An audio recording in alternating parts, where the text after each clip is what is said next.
Hello everyone, so today I will be telling you why I think 2004 is not a retro year and 2003 is. There are some interesting things to talk about. First off, we have Ryan Seacrest replacing Rick Dees and Casey Kasem for America's Top 40 and Weekly Top 40 in simultaneous months.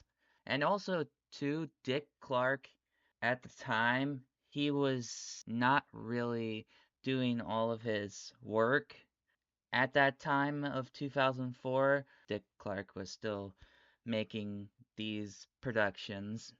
Speaking of music, 2004 was around the time when the blog era started to become rockism and popism, and that really just messed with the opinions that everybody had.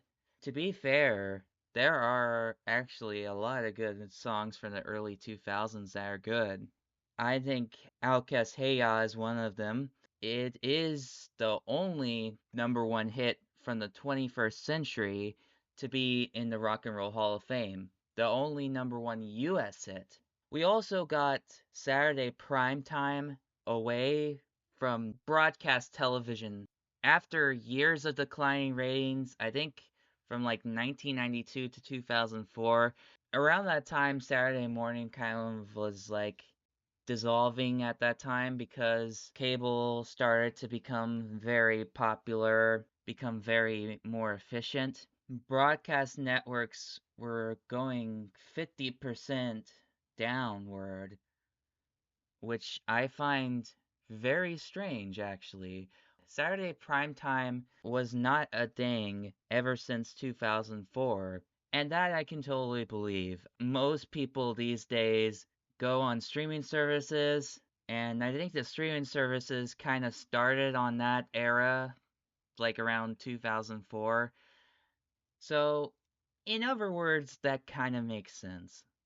Also, Nickelodeon, Disney Channel, and Cartoon Network were ending this kind of powerhouse and cartoon era where it's all good cartoons. I feel like all of those Y2K cartoons have definitely felt a little bit disjointed because SpongeBob SquarePants was a movie in 2004. So I was thinking it might be a good movie for just licensing, but I don't think you're going to a movie with the title of SpongeBob SquarePants if you want to have a story. You're just here to see SpongeBob doing shenanigans and whatnot. Like I said, that golden cartoon era from 1991 to 2004, that is all gone for some reason, but I can see why. I feel like a lot of people are more attached to kid-friendly stuff now.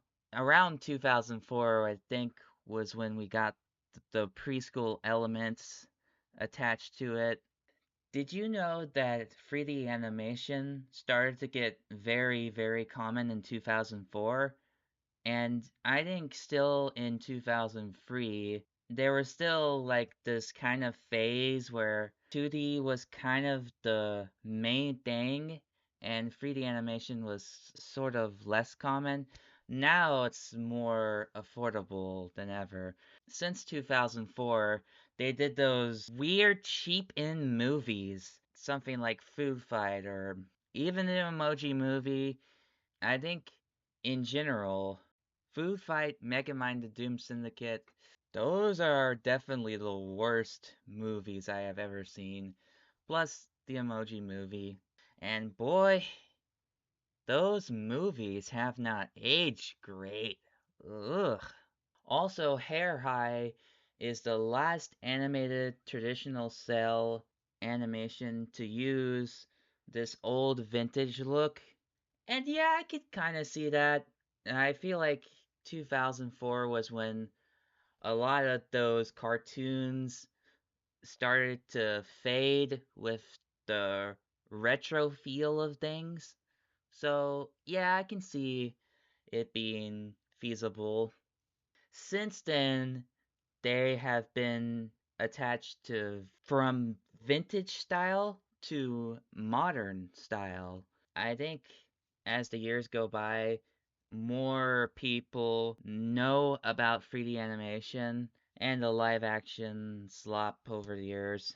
Even before then, they're fine. They do have a cult following. When we get to 2004, this is just the worst of the worst. I mean, Home on the Range, Garfield the movie, Scooby Doo 2 Monsters Unleashed, the SpongeBob SquarePants movie, and I know a lot of people like the SpongeBob SquarePants movie. Like I said, I don't think you're going to a movie with the title of SpongeBob SquarePants movie if you want to have a good story. Shark Tale. Dude, do I really need to go on? This was when animation started to go downhill for making scripts. Everybody likes animation at some sort, but it just all completely falls and it's gone. And then you have what I call terrible movies. And even still, you still had those critical acclaim movies from last year, but the actors do not do very well with the movies that they're in. Take, for example, Jack Black's School of Rock. It's one of his most iconic roles. And then Envy, which is completely the opposite. It is very, very poorly written, and a lot of people don't really know what Envy is, but it is basically a comedy that starred Amy Poehler. It's basically a comedy, and it's not really that good to talk about. Envy is 6% on Rotten Tomatoes, and School of Rock is an amazing 92! Same with Bill Murray. Lost in Transition is 92% on Rotten Tomatoes, and it was in the previous year. And then from that year in 2004, we had Garfield the movie, which I kind of find not that good. And there is so much slapstick humor, man. I honestly think that this is probably one of the worst duologies that Bill Murray is in. I think the era of animation for the memes kind of started around 2004. Even Tony Hawk's Pro Skater 6 had Star Wars Kid for some reason. I don't know how, but I guess maybe he was pretty popular. I don't know.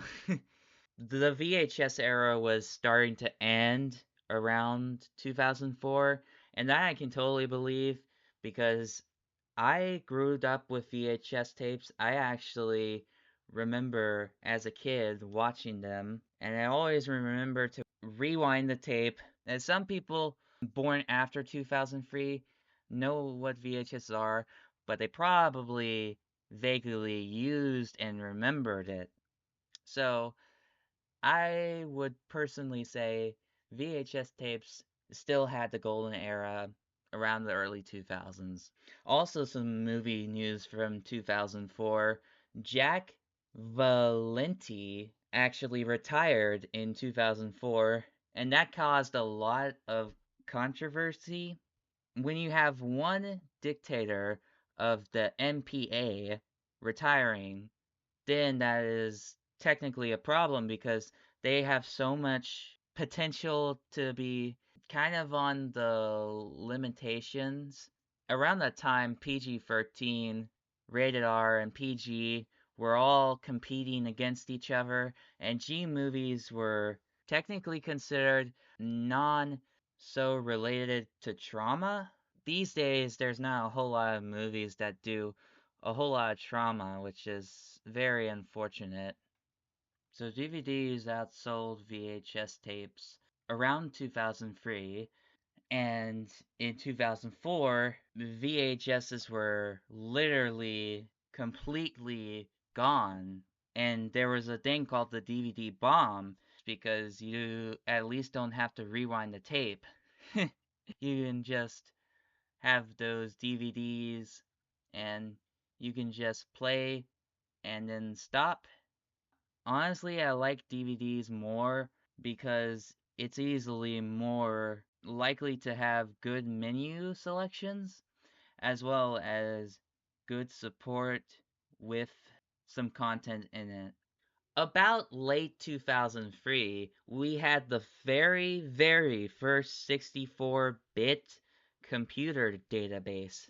And then the following year, around 2004, 64-bit games were more common in the computer games because 64-bit is obviously now common now, but back then it was pretty epic. And also in May of 2004, animation was starting to become more attached to 3D because of the computer database. The database is called Radeon X5000. The first animated movie to have global intermission was in 2004 with Shrek 2. At least it's a good sequel. Better than Shrek the Third, I can say that at the very least. Obviously, the first Shrek is a definite classic. So, broadband internet, Bluetooth, and Wi Fi started to become way more common in 2004. And because of the spams of 2003, they were trying to change it for the Cap Spam Association Act. Spams are a lot worser back then because internet back then was pretty slow and just used to have those floppy disks. Remember those?